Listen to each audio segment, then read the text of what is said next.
Curi. Jadi apa yang dia orang dapat itu mana? Atau pertumbuhan syarikat. Yang mana apa keperluan ni? Semua baru tahu hari ni. Saya yakin korang baru tahu hari ni. Atau pertumbuhan syarikat tu, bila kita register syarikat, enterprise ramai orang register ni kan. Benda murah kan. Bila kita register syarikat tu, kan kita masuk bidang kod perniagaan.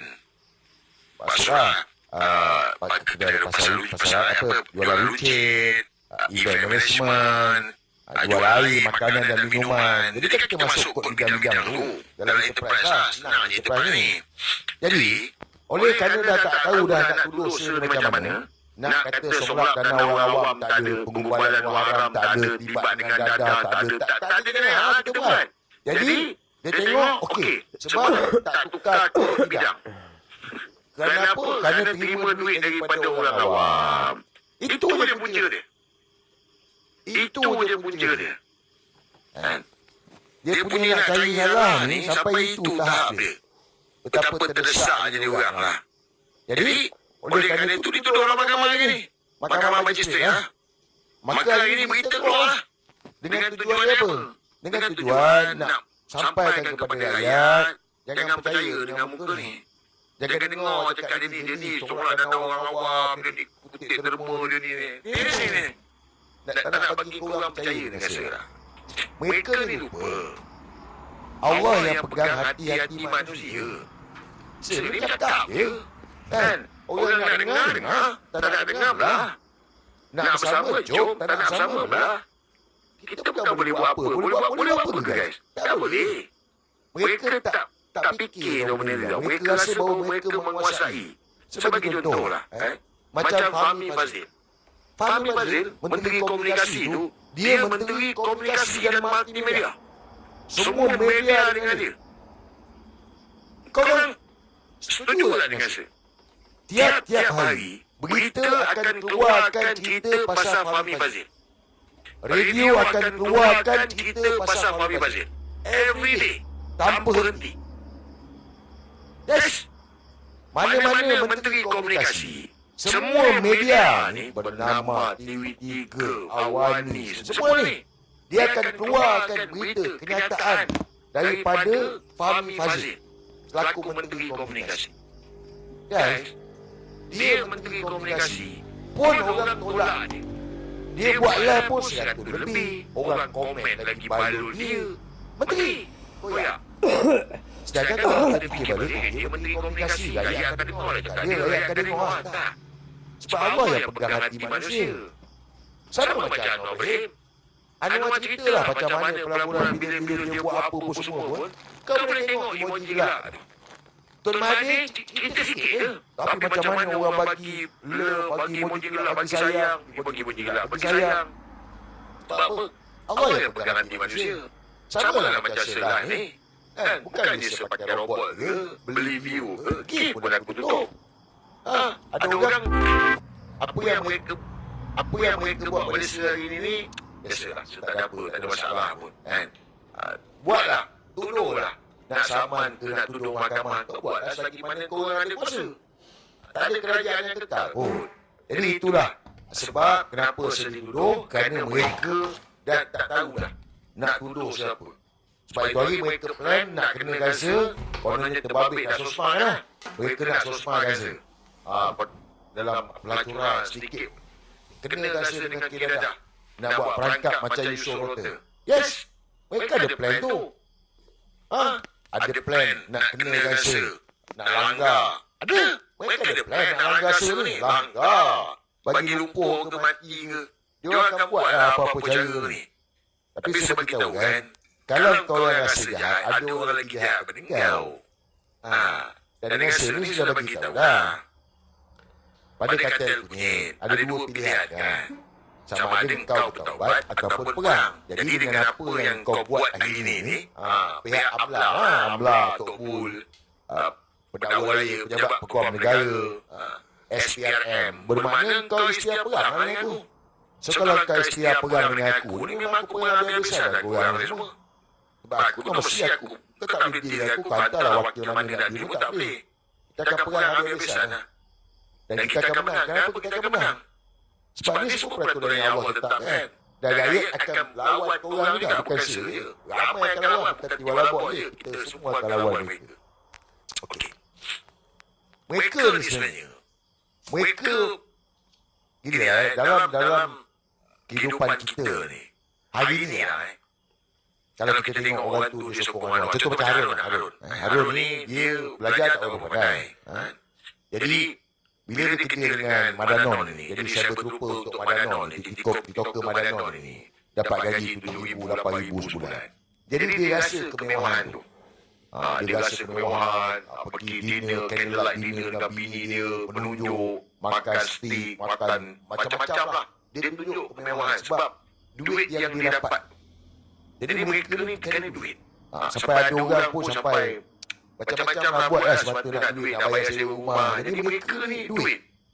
Jadi pihak kerajaan Madanon ni, dia orang pening ni rasa. Dia orang pening. Sebab macam mana sesuai? Siapa bayar? Dan saya yakin korang pun sama dalam kepala otak korang ni. Banyak Madanon rakyat yang komen kata, tak apalah, ada backup, ada orang bayar. Kan tak ada. Tak ada siapa bayar. Dia orang pening sebab duit, sumber keuangan. Siapa bayar, siapa tanggung, siapa bela dia ni. Tak ada orang bayar. Wallahi, wabillahi, watallahi. Tak ada siapa bayar saya. Tak ada siapa bayar. So macam mana survive? Kan saya dah cerita tu hari. Sebenarnya dengan apa yang ada. Itu masalah yang dia orang pening, jam. Dia orang cari punca. Sampai Tun Mahathir bayar, adakah anak Tun bayar, adakah Tun tak ada masalah Tun tak hidup lagi. Siapa bayar? Tak ada siapa bayar. Jadi dalam politik khususnya ni, dalam kehidupan kita, kalau nak matikan seseorang itu, dia kena cut sumber keuangan. Putuskan sumber keuangan. Jadi mereka dah cari punca, tak ada siapa bayar. Jadi nak cut tak boleh. Jadi dia bagilah tekanan, saman, kan, duduk mahkamah. Sebab ni semua perlukan duit. Lawyer nak buka file, walaupun Rafi Pro Bono, Logan ni pun, tapi tetap ada kos, tak kena bayar kat orang.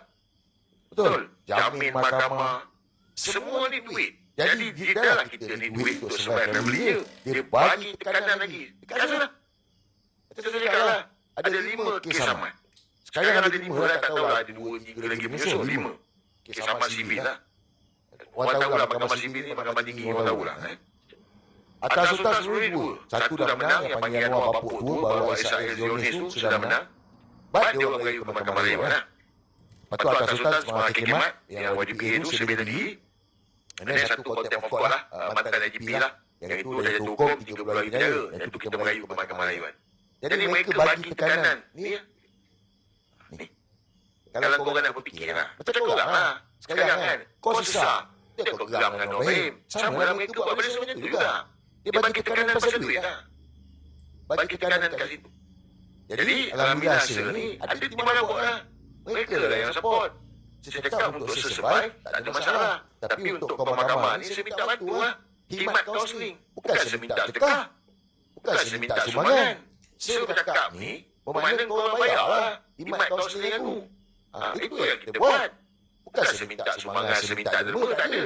Bayar khidmat saya cakap ni. Sebab saya untuk gift, saya tak ambil gift. Bukan dia dapat gift, dapat singa ke, dapat lion ke, dapat rimau ke, tak ada. So buat maknanya khidmat kaunseling. Aku bercakap, okey, kau nak aku cakap, okey, kau bayar. Servis perkhidmatan, itu yang saya buat. Jadi mereka bayar lah servis perkhidmatan saya ni. Berapa kita pulang lah, seikhlas hati. Ini bukan Tok Bomo jual you. Kalau Tok Bomo jual you, lain cerita, kita bagi fakta. Dan kita ajak rakyat berfikir. Jadi, oleh kerana itu, mereka tak boleh tahan. Maka itu sebab hari ini, cerita dia adalah tentang kutip derma. Maknanya dana orang. Supaya apa? Supaya rakyat tak bagi dia kasih duit lah. Nampak tak? Faham tak kenapa dia orang buat ni? Masuk keluar, TV3, media utama, nampak tak? Supaya orang jangan bagi dia duit lagi dah. Jangan bagi duit lagi kat saya. Saya nak bagi tahu. Setakat hari ni lah, 1 sen pun saya tak gunakan untuk peribadi tau. Walaupun mana-mana yang bayar tu bagi tahu, saya boleh tak. Saya cakap, khidmat kaunseling ni, servis bayaran ni, adalah untuk kos-kos mahkamah. Itu je. Sampai hari ni tadi guna tanya lah ijat ke admin. Admin tahulah. Yang kau punya admin tahulah. Tak ada. Sebab kalau kata segunakan, walaupun boleh, tentulah Allah akan pegang hati kau kan. Benda ni Allah yang pegang hati. Orang tu nak bagi berapa, dia bagi. Allah yang pegang hati manusia. Sebab tu saya cakap, orang punyalah macam-macam dia buat. Tapi kalau Allah dah jentik hati orang tak suka, tak sukalah. Kita ni lupa guys. Saya tak kalah dengan orang yang alim. Kita ni kebanyakan, kita lupa. Yang kita ni tak ada apa kawalan kepada diri kita. Semuanya Allah yang pegang. Dia yang kuasai diri kita ni. Mereka lah. Yang bodoh-bodoh walau ni. Ingat semua boleh kontrol. Buat game ni, buat game. Kau nak buat game apa? Allah pun dah janji kan. Kau merancang. Allah punya perancangan lagi. Jadi, itulah tujuan mereka. Padahal damage rasa. Tapi sebenarnya guys, saya tak nak cerita lah pasal info macam mana bayar saman dan Ibrahim. Kita bayar saman. Ini kira lama lah, kira lama. Ini pun konspirasi terancam juga lah. Dahsyat kan, dahsyat. Dia orang dahsyat. Daripada dulu lagi. Sebab tu saya cakap, bukan senang lagak tak. Daripada dulu lagi, komplot-komplot nak menjatuhkan Syazri ni berlaku. Bukan baru. Komplot-komplot mereka ni berpakat-pakat. Bukan satu, ramai nak jatuhkan Syazri ni. Tapi tak jatuh-jatuh. Termasuklah Rafizi Ramli. Yes, Rafizi Ramli tu, itu orang kata terlibat dalam komplot nak menjatuhkan Sya. Sampai dia keluar statement, dia akan pastikan Sya ni masuk penjara. Rafizi Ramli. Sebab apa? Sebab dia koyak dengan Sya. Koyak kenapa? Sebab dia yang perlu ni. Dan apa? Ni, kita ada otak. Diorang ni tak ada otak. Apa macam Rafizi, apa benda ada otaknya. Pakai formula. Setuju tak? Tapi dia seimbang kencang lah. Rafizi yang terlibat dalam komplot ni. Jadi isu adalah invoke solution lah. Jadi dalam kes ni, yang 420 ni, yang buat laporan polis ni, Rafizi Ramli lah. Rafizi Ramli yang buat report polis pada bulan Julai 2024. Dia yang buat report polis berkenaan dengan invoke solution. Guys, kalau saya register invoke solution, company Rafizi invoke solution, Rafizi punya company invoke solution Sdn Bhd. Siapa yang luluskan invoke solution ni? Saya luluskan ke SSM yang luluskan? SSM lah. Betul tak? Mereka lah yang luluskan. Kenapa kita pula? Jadi Rafizi koyak. Kenapa Rafizi koyak? Sebab Rafizi lah yang kutip derma ni. Dia yang kutip derma. Dia lah yang kutip derma, bukan Sya. Sebenarnya. Mungkin korang tahu kan? Rafizi lah yang kutip derma kan? Bukan Sya. Orang banyak tak faham benda ni. Sebab orang ingat. Ni Kelantan Akbar ni. Bukan Sya nak bohong. Rafizi mohon sumbangan bayar saman.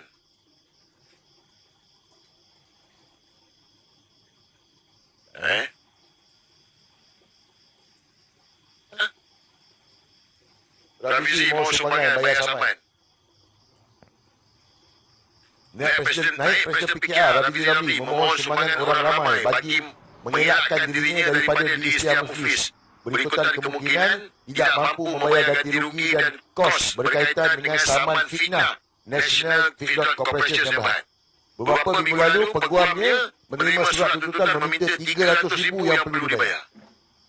Rafizi yang minta sumbangan. Ini bukan solusi lah. Tapi yang kena tuduh ni. Kenapa tak tuduh Rafizi Ramli? Kenapa tak siasat Rafizi Ramli? Dah siasat. Dah siasat lah. Rafizi Ramli pernah kena serbu dengan SPRM. Azam Belen. Kau tahu tak cerita ni? Kau tahu tak cerita ni? Saya tanya dengan korang, kau tahu tak? Kau tahu tak cerita ni?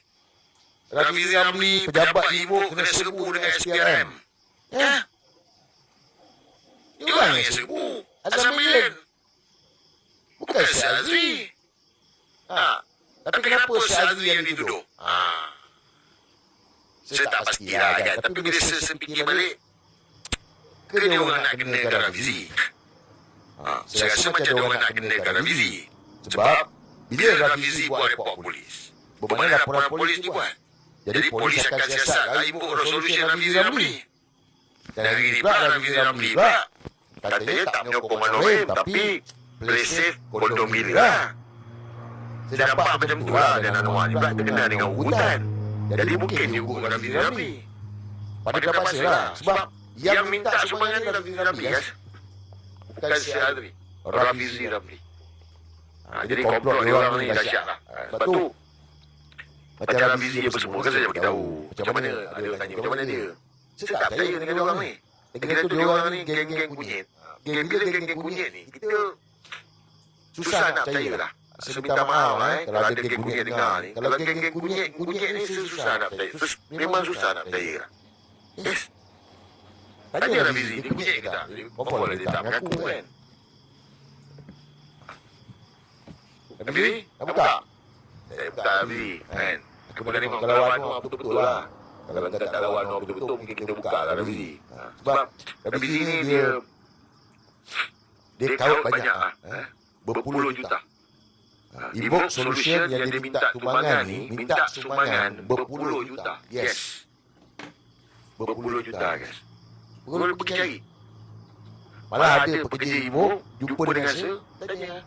Dia pernah masuk visi dalam Walabot, bagi tahu berpuluh juta. 30 lebih juta rasanya.